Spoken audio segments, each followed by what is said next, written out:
Alhamdulillahilladzi arsala rasulahu bil huda wa dinil haq liyudhhirahu 'ala dini kullihi wa kafa billahi shahida. Ashhadu an la ilaha illallah wahdahu la syarika lah wa ashhadu anna Muhammadan 'abduhu wa rasuluhu la nabiyya ba'da. Allahumma salli wa sallim wa barik ala sayyidina Muhammadin wa ala alihi wa ashabihi wa man tabi'ahum bi ihsanin illa yaumiddin, amma ba'd. Fa ya ibadallah, ittaqullaha haqqa tuqatih wa la tamutunna illa wa antum muslimun. Hadirin sidang Jumat yang dirahmati Allah Subhanahu wa taala. Alhamdulillah, pertama dan paling utama, mari sama-sama kita panjatkan puji serta syukur kita kehadirat Allah Subhanahu wa taala. Alhamdulillah, di siang hari ini, Jumat yang penuh berkah ini, kita semua masih diberikan kenikmatan-kenikmatan yang begitu banyak yang patut kita syukuri, terutama adalah nikmat iman, Islam, ihsan, sehat walafiat serta panjang umur, sehingga pada siang hari ini, saat ini kita masih bisa melaksanakan salah satu perintah dan kewajibannya, yaitu melaksanakan sholat fardu Jumat secara berjamaah. Mudah-mudahan segala ritual ibadah kita, baik yang sunnah, yang wajib, yang sedang, yang akan dan telah kita laksanakan, semuanya diterima oleh Allah Subhanahu wa ta'ala. Dan semoga kesalahan kita dalam ibadah, kesalahan kita dalam sehari-hari yang membuat kita menjadi dosa dan tercatat menjadi sebuah amal yang maksiat, maka mudah-mudahan dengan Maha Pengampunnya Allah, segala dosa yang telah kita lakukan diampuni dan dimaafkan oleh Allah Subhanahu wa ta'ala. Amin ya Allah ya Rabbal Alamin. Selanjutnya Fatih berwasiat, terlebih khusus untuk diri Fatih pribadi dan umumnya untuk jamaah sekalian.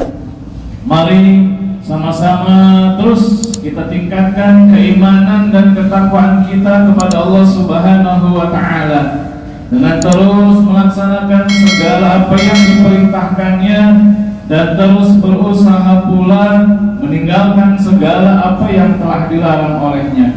Semoga kelak kita semua ditakdirkan oleh Allah pada saat kita menghembuskan nafas terakhir, kita semua dalam keadaan husnul khatimah dan dalam tercatat menjadi manusia yang bertakwa di hadirat Allah Subhanahu wa ta'ala. Hadirin jamaah Jumat yang dirahmati Allah Subhanahu wa ta'ala, kita sering berdoa baik dalam salat wajib ataupun salat sunnah ataupun doa-doa yang lainnya, sering mengatakan dengan doa yang kita panjatkan kepada Allah, Rabbana atina fid dunya hasanah wa fil akhirati hasanah wa qina adzabannar. Inti doa itu adalah kita memohon kepada Allah agar senantiasa Allah memberikan kebahagiaan di dunia maupun juga kebahagiaan kita di akhirat, dan Allah hindarkan kita daripada siksa api neraka. Orang yang baik pasti ingin hidupnya baik dan bahagia. Orang yang buruk aktivitasnya, orang yang sering melakukan maksiat, orang yang sering pula melakukan dosa, dia tahu itu maksiat, dia tahu itu dosa. Maka tatkala kita bertanya sama mereka, ketika kita bertanya apakah nanti ingin bahagia, pasti mereka pun jawab juga bahagia. Apalagi orang-orang yang senantiasa melakukan kebaikan, melakukan ibadah kepada Allah Subhanahu wa ta'ala. Tentu sudah barang pasti dan tentu mereka ingin hidupnya bahagia di dunia, bahagia dan di akhirat mereka selamat. Maka Rasulullah Shallallahu Alaihi Wasallam Di dalam kitab Nasaihul Ibad karangan Syekh Nawawi Al-Bantani, Rasul menyampaikan sebuah pesan hadis, dan hadis ini saya kira kita bisa mengamalkan dengan secara baik, bahwa Rasulullah mengatakan dalam hadis tersebut, alamatul sa'adah arba'atun, alamat ciri orang bahagia adalah 4. Di sini bahagia di sini tentu sudah pasti bahagia di dunia dan juga bahagia di akhirat. Apa yang pertama? Yang pertama adalah zikrul dzunubil madiyati.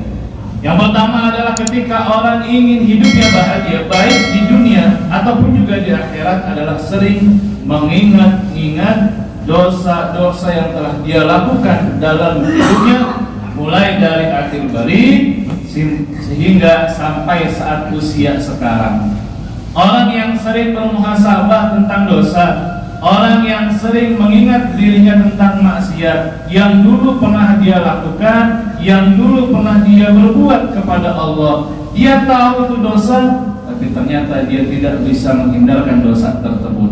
Bahkan dia kadang-kadang tidak tahu itu dosa dan dia lakukan dosa tersebut, itu pun juga termasuk dosa. Maka orang yang sudah saat ini mulai menghisab, muhasabah, sudah banyak dosa yang dilakukan, maka insya Allah itulah ciri orang yang akan hidup bahagia. Yang pertama adalah zikrul dzunubil madiyati, senantiasa mengingat selalu dosa yang pernah dia lakukan semasa hidupnya, dari akhir balik hingga saat ini. Sudah berapa banyak sholat yang dia tinggalkan? Sudah berapa banyak kemaksiatan yang telah dia lakukan? Sudah berapa banyak kewajiban yang telah dia tinggalkan? Maka sama-sama dihitung. Maka insya Allah dia akan hidup bahagia. Yang pertama. Yang kedua adalah ciri bahagia kata Rasulullah, yaitu adalah wa nisyanul hasanatil madiyati. Yang kedua adalah senantiasa melupakan kebaikan yang pernah dia lakukan. Seandainya kita pernah berbuat baik, maka sering-seringlah lupakan kebaikan tersebut. Seandainya kita pernah membantu sahabat kita, saudara kita, tetangga kita dengan hal bantuan tersebut, baik berupa moral maupun juga material, maka senantiasa kita jangan sering mengingat, tapi harus kita melupakan kebaikan tersebut. Karena kalau sudah melupakan kebaikan tersebut, berarti ikhlas dalam perbuatan tersebut sudah hampir bisa kita dapatkan. Terkadang kita justru malah mengingat bahwa saya pernah membantu masjid ini, saya pernah membantu dia. Bahkan kita naudzubillah suka berkata dalam hati, kalau seandainya bukan karena bantuan saya, kalau bukan seandainya bukan karena uluran tangan saya, saat ini dia tidak bisa seperti itu. Saat ini masjid itu belum jadi. Saat ini majlis atau jalan tersebut belum bisa digunakan. Itu sebab karena saya bisa membantu. Itu sebab karena saya pernah membantu hal tersebut. Yang kita takutkan adalah ketika rasa itu muncul dalam hati, maka setan akan berbisik. Nah, takutnya kita tidak ikhlas, sehingga kita sering menyebut kembali perbuatan kebaikan tersebut. Nah, ini yang kita takutkan. Maka Rasulullah berpesan untuk melupakan, menghilangkan kebaikan yang pernah kita lakukan. Itu yang kedua, untuk hidup bahagia. Yang ketiga adalah wa najruhu ila man fawqahu fid din, dan memandang kepada orang lain. Ketika orang lain kita pandang, maka yang kita pandang adalah dalam agama. Ternyata orang tua itu begitu rajin ibadahnya. Ternyata anak muda itu begitu luar biasa ke masjidnya. Ternyata bapak itu walaupun dia penuh kekurangan jasanya, tapi ternyata luar biasa dia masih rajin berjamaah. Ketika kita memandang orang di dalam agama hal tersebut, iri kepada orang tersebut, maka berarti kita termasuk orang yang bisa bahagia. Kenapa? Karena kita iri kepada kebaikan tersebut. Kalau yang ketiga ini pun sudah bisa kita lakukan, maka insya Allah berarti kita akan bisa menjadi manusia yang bahagia. Kemudian hadirin yang dirahmati Allah Subhanahu wa ta'ala, Maka yang terakhir adalah agar kita bisa hidup bahagia, pesan Rasul adalah wa najruhu ila man dunahu fid dunya. 4 dan 3 ini harus sering-sering kita ingat. Yang keempat adalah ketika kita memandang kepada orang lain yang lebih di bawah kita, maka lihat kehidupan dunianya. Kalau kita kebalikannya tadi memandang orang yang ketiga adalah kehidupan dunianya, maka kita akan salah. Atau yang keempat, kita pandang agama juga kita akan salah. Yang terakhir ini ketika kita memandang orang, lihat secara ekonomi, jangan lihat di atas kita. Kalau kita baru bisa mampu untuk bisa membeli motor, maka harus terlebih dahulu kita perhitungkan agar kita bisa membeli mobil. Kalau ternyata kita masih atau belum mampu bisa membangun rumah yang begitu megah, maka rumah yang kita punya sekarang harus kita syukuri. Kalau seandainya kita hanya bisa punya kendaraan bermotor beroda 2 saja, maka itu harus kita syukuri. Ya, kita adalah ke bawah, orang banyak yang tidak punya rumah. Ternyata rumah kita walaupun belum sebagus seperti orang lain, kita masih bisa punya rumah. Karena banyak orang yang masih ngontrak. Ketika kita ngontrak, maka kita pun harus berpikir bahwa alhamdulillah ya Allah, saya masih bisa ngontrak. Ternyata banyak orang di luar sana yang tidurnya di kolong jembatan.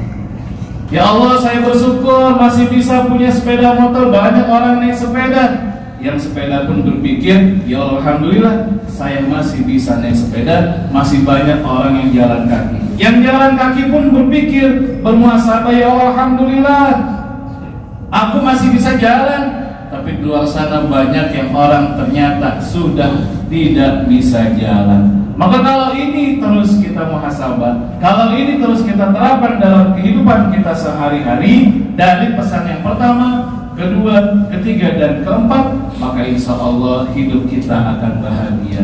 Insya Allah hidup kita akan tenang.